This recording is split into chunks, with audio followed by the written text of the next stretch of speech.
and you can quote this on me. There is no way the Orioles or Red Sox make the playoffs this season. Yeah, yeah. There's no way. There's no way. I set the bar really low at the NBA predictions. I don't think all Mavs fans look into the stats like I do. It's not the great value Target brand toilet paper or whatever. It's the Charmin Ultra Strong. I don't know if Nick Nurse is the coach for the Raptors. I don't know if he's the reason why they won the 2019 championship. I feel like that was more of a team effort. The Mavs cannot say we do not miss Seth Curry shooting threes.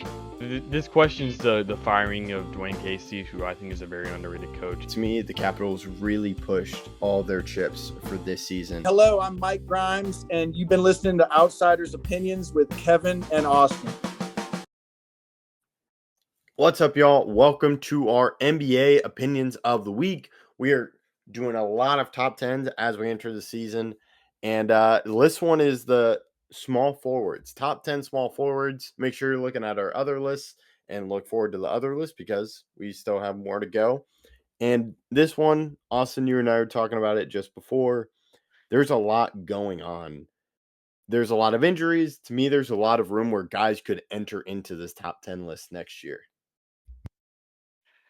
Yeah, and I have no idea how bad or good this is going to be. I think that this is the one that I feel the least confident in my because it's kind of a prediction as well. In my predictions about these players for multiple reasons, but I just don't feel confident. I look at this and I'm like, wow, I have no idea, because there's a lot of age here. There's a lot of players. I'm like, is he really going to play this position or not? And then I look it back and I'm like, okay, he's going to play this position, but where do I put him? And it's very confusing, I feel like, and I really have struggled with this list. Yeah, it was really tough, and so I think my honorable mention is RJ Barrett. He's someone that has shown some potential, and I think he has better chances of reaching that potential with the Raptors, who are looking to grow. But it does get interesting given they have Brandon Ingram now. But yeah, any honorable mentions for you? Yeah, so I have a couple. This is where I had Norman Powell because I had Tyler Hero as a shooting guard, so I had Norman Powell as small forward. So Q is an honorable mention here. Michael Porter Jr., Brandon Ingram. I also think Trey Murphy should get an honorable mention as well, and then Paul George. So I had a lot. Well, I had none for point guard. I had a lot for this. So who's your 10? Yeah, and I'll just say I have Brandon Ingram in my top 10, so we'll get to him. But my 10 is Zach LaVine. I think he is a good player. I think there's a lot to be left desired, kind of given what he does with teams. But I do think he is a good small forward. Yeah, I do think he should be on this list. So I have him a little bit higher than you. My number 10 is actually Denny Avdija for the Portland Trailblazers. He played amazing last year, and I think he'll continue to grow in a spot where they trade away Anthony Simons. They don't really have they have Scoot Henderson, Shaden Sharp. They got rid of DeAndre Ayton as well. Last year he averaged 17, 7, and 4, and I think he'll only continue to improve as a player. So that's who I have at 10. Okay, my 9 is Jaden McDaniels with the Minnesota Timberwolves. He's someone that has a great defensive presence because of his arm length and just his wingspan and what he can do on the defensive side. And now he's started to add more in offensively. He's had a couple big games, and he's someone that I think just with his defensive ability and he can do well in the offensive end should be on this top 10 list. Yeah. So my number 9 is Zach LaVine. You said him at 10. He's my 9. He's a great shooter, and I think he'll be able to stretch the floor. I don't know necessarily if he's going to play this, but last year he played 52% of his time as small forward, so that's why I have him here, just for a little bit of my own sanity. It's really hard, NBA positions. I mean, I feel like at some point we should just do top 50 players just to be done with it. But for now, we do it like this, and I have LaVine at 9. I think he's a good player. Yeah. Now we go to 8, where you mentioned Michael Porter Jr. This Cam Johnson is taking over for Michael Porter Jr., and I'm at the small forward spot. I think he's going to do well, especially with Jokic as his center and just creating shots for him. and he's really going to do that defensively and fill Michael Porter Jr.'s role with kind of less of the ego. I think he'll be a great player for them, starting for them, and will definitely show a lot of people what he can do. Okay. My number 8 is Jimmy Butler for the Warriors. Butler is somebody that's going to be the secondary scorer behind Stephen Curry, and his ability to score will help them in the postseason, I think, more than the regular season. Last year at the regular season, he averaged 17.5 points, partially because of the Miami situation, but still, when he came to Golden State, he was still only averaging 17.9. So, but in the playoffs, he averaged 19.2 and also had some big games. I think he'll be able to play better in the playoffs whenever Curry's there as well. So I have him at 8. All right. I would say significantly higher than you. So I'm interested in that conversation because I do think he's going to do really well with the Warriors, but I can understand having him low because he's not really a regular season player. My 7 is Andrew Wiggins with the Miami Heat. He's someone that is a solid small forward, and his best years were with Golden State, especially that year when they won the title. I think he is going to be do really well for the Heat. It's just how well does he fit with them? That's why he's kind of at 7, but I think he should be a solid small forward for them. Yeah. Okay. I don't have him on my list, but I think he's a good player. My number 7 is Franz Wagner with the Orlando Magic. I think that Franz, he did miss some time with injury last year, like a lot of these guys did.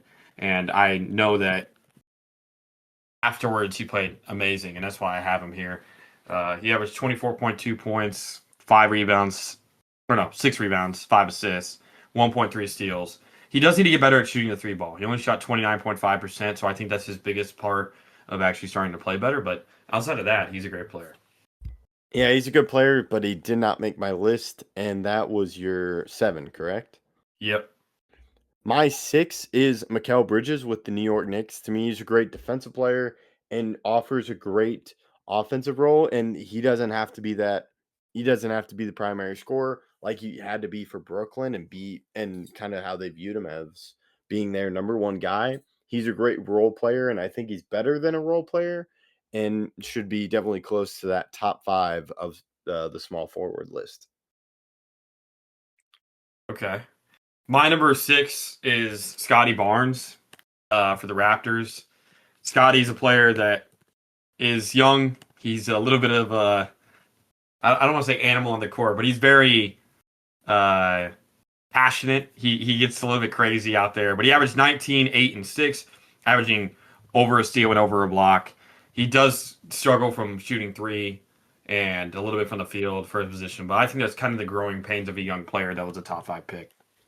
Yeah, he's someone that still has a lot of potential. I don't think he's fully realized it yet, and they're still figuring out position, so I understand having him at small forward. But he's someone that I don't have on my list. I'll go into my 5, which is Brandon Ingram with the Raptors. I think this is a great spot for the Raptors and Brandon Ingram. I think he's really going to do well offensively. The only problem is staying on the court, but I think he figures that out with the Raptors and offers a great offensive piece as well as a great defensive piece for the Raptors. Okay. So who was that for you? That was Brandon Ingram at 5. You bring Ingram at 5. Okay. Yeah, I don't have Ingram playing as much this year. Ingram's a weird player. Yep. And like that whole Raptors roster is kind of weird because you have RJ Barrett, Brandon Ingram, and Scotty Barnes. Yeah. Lot of wings there. My number 5 is Jalen Williams for the OKC Thunder. He was an amazing part of their championship last year. He is starting this year injured with a wrist injury, so I do have a little bit of concerns with him, but that's a lot of these guys above this with a lot of question marks. I kind of just said, screw it. I don't know who's going to be playing or how much. I'm just going to rank them based on how I feel about them. So I have J-Dub at 5. That's totally valuable item classified as a shooting guard, but yeah, it's totally understandable. He's a fantastic player, which now we can kind of get into with the trickiness. I'll go my 4 is Kawhi Leonard. Okay. My number 4 is, who am I missing that you have above? Is there somebody that I've already said that you have? LeBron? Yes, I have LeBron. Okay. I do have Jimmy Butler in the top 5. Oh, okay. I guess that's the person that I Yeah, have Jimmy Butler. lower. Yeah. So I have Jalen Johnson at 4 for Atlanta. He averages over 10 rebounds per game. He is an amazing defender. I think that his ability to defend with Dyson Daniels next to him will help the Hawks be one of the best defenses, at least on the wings, in the league. I do not have Jalen Johnson, so yeah, that's kind of who I don't have. But you make a good argument. And yeah, with Kawhi, I think his name speaks for itself. He's this low for some people because of his age, kind of injuries. And yeah, I think injuries, but he had a great year last year, even when he didn't have injuries. So that's something that we'll have to see. And then I'll go into my 3, which is LeBron James, which I have him. The name, of course, speaks for himself, but I have him this low given the age. This is going to be a huge year for him. And just kind of, he is stretching the boundaries of what a player can do at his age. And yes, he'll be really good, but I don't think that should just make him one of the, he is, of course, one of the best, but I don't think that should put him in the top 2 with small forwards. Okay. My number 3 is Kawhi. Too many question marks to have him higher than this, but I feel like everyone in the top 3 has question marks.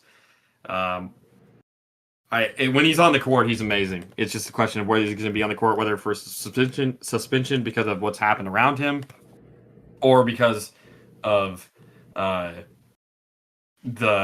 injuries that he always runs into. But when he's on the court, especially in the playoffs last year, he can be amazing. He averaged 25 points per game in the playoffs last year against a team that went head-to-head with the finals champion in 7.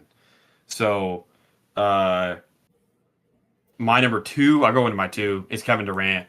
Durant, another player that's dealt with injuries. But last year, he's a staple of consistency, averaging at least 26 points per game.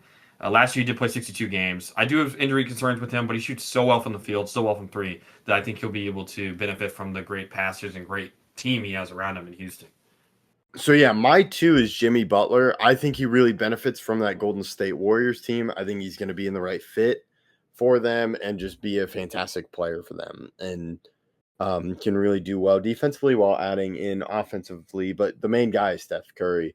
So I'm really excited to see that. And I think he'll be one of the better small forwards. That's why I'm better than LeBron this season. And then my 1 is Kevin Durant. For all the reasons you said, I think he's really going to excel in that Houston Rockets team from a roster construction wise. He can really do whatever he needs. He's a great scorer, great passer, and can really excel on the defensive end. And I think he's going to be the best small forward this year. Okay. Who do you have at 1? 1 is Kevin Durant. Okay. So I have LeBron at 1. Yeah. I have LeBron at 1.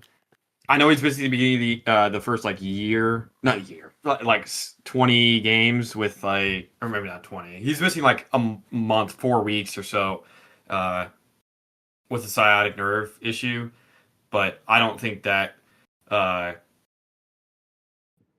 is going to be too big of an issue come the end of the season. I think that he will help Luka, Austin Reeves, and the rest of this roster kind of become the best version of themselves. And I fully expect him to have another great year when he's healthy and on the court.